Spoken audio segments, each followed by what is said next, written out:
ఇవాళ super star Krishna అభిమానులకు నమస్కారం. ఇవాళ దేని గురించి మాట్లాడుకుందాం? మనం దేవదాసి సినిమా గురించి మాట్లాడుకుందామా?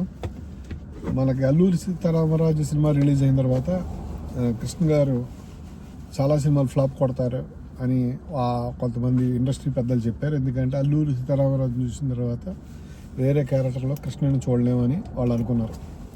అది నిజమే. కానీ దేవదాసి సినిమా ఫ్లాప్ అవడానికి కారణం అదొకటే కాదు. దేవదాసి సినిమా కృష్ణ గారి మటుకు అక్కినేని నాగేశ్వరరావు గారి కంటే ఆ క్యారెక్టర్లో బాగున్నారని నేను ధైర్యంగా చెప్పగలను. ఎందుకంటే దేవదాస్ ఒక జమీందారు, కృష్ణ గారు సటిల్గా చేస్తాడు, డ్రామా ఉండదు. ఆయన చాలా న్యాచురల్గా సటిల్గా బిహేవ్ చేశాడు దేవదాస్ లాగా. మహేష్ బాబులు అంటారు చూసారా, బిహేవ్ చేశాడని. ఆ యాక్టింగ్ కృష్ణ గారి దగ్గర నుంచే వచ్చింది. కృష్ణ గారు మంచి మంచి సినిమాల్లో ఓవర్ యాక్షన్ లేకుండా, అంటే రామారావు లాగా కొంచెం ఎక్కువ చేయకుండా, రంగేశ్వరరావు లాగా డ్రామా చేయకుండా, శోభన్ బాబు లాగా చేయకుండా కొంచెం సటిల్గా బిహేవ్ చేస్తాడు. అది చాలా డీసెంట్గా ఉంటుంది. దేవదాస్ క్యారెక్టర్లో కృష్ణ గారి యాక్టింగ్ చాలా బాగుంది. ప్రాబ్లం అది కాదు. ప్రాబ్లం వచ్చేది సెంటిమెంట్ ఉండదు. ఇప్పుడు విజయ నిర్మల గారు, కృష్ణ గారు 18 ఏళ్ళ విజయ నిర్మల గారు 23 ఏళ్ళ కృష్ణ గారిని ప్రేమిస్తే, ఈ 18 ఏళ్ళ విజయ నిర్మల గారిని తీసుకెళ్ళి 70 ఏళ్ళ ముసలాడికి పెళ్లి చేస్తే అది ఒక సెంటిమెంట్. ప్రేక్షకులు బాధపడతారు. కానీ ఇక్కడ 36 ఏళ్ళ విజయ నిర్మల గారు 25 ఏళ్ళ కృష్ణ గారిని ప్రేమించినప్పుడు వాళ్ళిద్దరూ విడిపోతే ప్రేక్షకులలో ఆ ఫీలింగ్ రాదు. అక్కడ మిస్ అయింది. గుమ్మని పెళ్లి చేసుకుంటారు. She appeared more as a senior actress. అంటే కృష్ణ గారి కంటే పెద్దగా ఉందని అలా, కానీ ఆ క్యారెక్టర్కి ఆమె సూట్ కాలేదు. రెండోది గుమ్మడి గారు, మిగతా వాళ్ళందరూ ఇంకా చాలా పెద్ద సినిమా అయిపోవటం. అంతేకాకుండా అదే టైంకి నాగేశ్వరరావు గారు సినిమా రిలీజ్ చేశారా అంటే, అది రిలీజ్ చేయకపోతే ఇంకొక 5-10 రోజులు ఎక్కువ ఆడేది. అంతే. దానికి కొట్టడానికి మనకి మన సినిమాలో కొంచెం తేడా చేసింది. అది అదే కృష్ణ గారు ఎప్పుడు విజయ నిర్మల గారిని, కృష్ణ గారి ఫ్యాన్స్ గొడవపడచ్చు, కానీ విజయ నిర్మల గారిని కృష్ణ గారు లేకపోతే డైరెక్టర్ అయ్యేవాళ్ళ. ఆమెను చాలా సినిమాల్లో డైరెక్టర్గా పెట్టేసి కృష్ణ గారు 45 సినిమాలు విజయ నిర్మల గారితో సినిమాలు చేసి ఆయన కెరియర్ తగ్గించుకున్నారు అనిపిస్తుంది నాకు. 1983లో కృష్ణ గారికి 8 హిట్లు వచ్చినాయి. మీరు చూడండి, కిరాయి కొట్టుగాడు, ముందడుగు అన్నీ కూడా బైభత్సమైన సినిమాలు. కానీ ఒక 3 ఫ్లాపులు ఉంటాయి.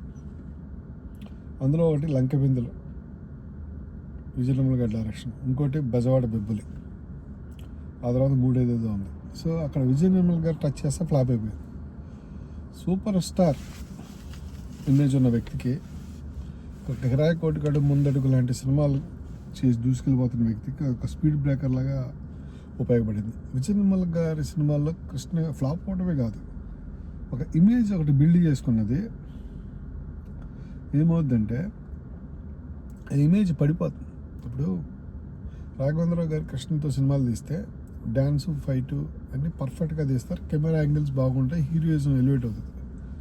విజయ నిర్మల గారు కానీ, పిసి రెడ్డి కానీ వీళ్ళు డైరెక్ట్ చేసినప్పుడు ఏమవుతుందంటే వాళ్ళకి ఆ హీరోయిజం ఎలివేషన్ తెలియదు. వాళ్ళు డ్యాన్స్ మాస్టర్ సీనియర్ని పెడతారు. ఏవేవో స్టెప్పులు ఉంటాయి. ఆ స్టెప్పులు కృష్ణ గారు ఆడియన్స్ చులకనైపోతాడు. రాఘవేంద్రరావు గారు అయితే డ్యాన్స్ మాస్టర్ సలీంని పెట్టేవాడు. సలీం బాగా డ్యాన్స్ చేపిస్తాడు, మ్యాన్లీగా ఉంటుంది. ఇదిగో తెల్ల చీర, ఈ పాటలన్నీ కూడా ఊరికి మనగాడు, తర్వాత సినిమా, ఇవన్నీ కూడా చాలా మ్యాన్లీగా ఉంటాయి. అక్కడ కాకుండా విజయ నిర్మల గారి డైరెక్షన్లో కానీ, పిసి రెడ్డి డైరెక్షన్లో కానీ డ్యాన్స్ మాస్టర్ సీను చిన్న స్టెప్పులు కానీ చూసుకుంటే మీకు డ్రిల్లులాగా ఉంటాయి, ఎక్సర్సైజులాగా ఉంటాయి. సో అందుకని కృష్ణ గారు ఎప్పుడు కూడా ఆయన అంత ఎత్తు ఎదిగితే వీళ్ళు ఇంత కొంచెం కిందకి లాగేవాళ్ళు, అంత ఎత్తు ఎదిగితే ఇంత లాగేవాళ్ళు. వీళ్ళు కనుక లేకపోయింటే కృష్ణ గారిని అసలు ఎప్పుడు రామారావు గారి కేల్కత్తా దుకాణం బంద్ అయిపోయింది. ఇప్పుడు అలాగే చిరంజీవి గారు వచ్చిన టైంలో కృష్ణ గారి స్ట్రాటజీ మటుకు వాళ్ళ డ్యాన్సుల మీద కొట్టాల్సి ఉంటుంది. 85 తర్వాత ఇండస్ట్రీ బ్లాక్ బస్ట్ ఇచ్చిన కృష్ణ గారు ఏం చేయాలంటే, ఆయన మళ్ళీ డ్యాన్సులు, ఫైట్లు చేయక్కర్లా చిరంజీవిని బీట్ చేయడానికి.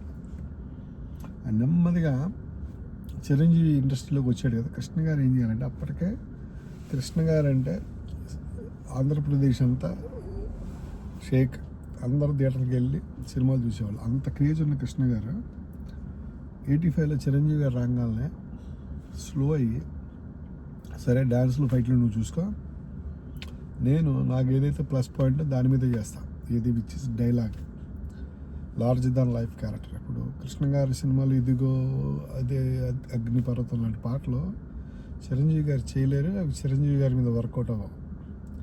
లార్జ్ దాన్ లైఫ్ క్యారెక్టర్ అంత ఇమేజ్ ఉంటేనే అట్లాంటి సినిమాలు చేయగలడు. సో కృష్ణ గారికి ఆ టైంలో కేజీఎఫ్ లాంటి సినిమాలు అప్పట్లో లేవనుకోండి, కేజీఎఫ్ లాంటి సినిమాలు, సలార్ లాంటి సినిమాలు వర్కౌట్ అయ్యాయి. కృష్ణ గారు కామ్ అయిపోవాలి. డ్యాన్స్లు ఫైట్లతోటి మనం చిరంజీవిని పోటీ చేయలేం. మనం చిరంజీవిని పోటీ చేయాలంటే మన ఇమేజ్ మీదనే క్యాష్ చేసుకోవాలి. అలాగనే అదర్వైజ్ ఆయన ఇంకో పని చేయొచ్చు, అదేంటంటే ఇళయరాజా మ్యూజిక్ కృష్ణ గారు మిస్ అయ్యారు.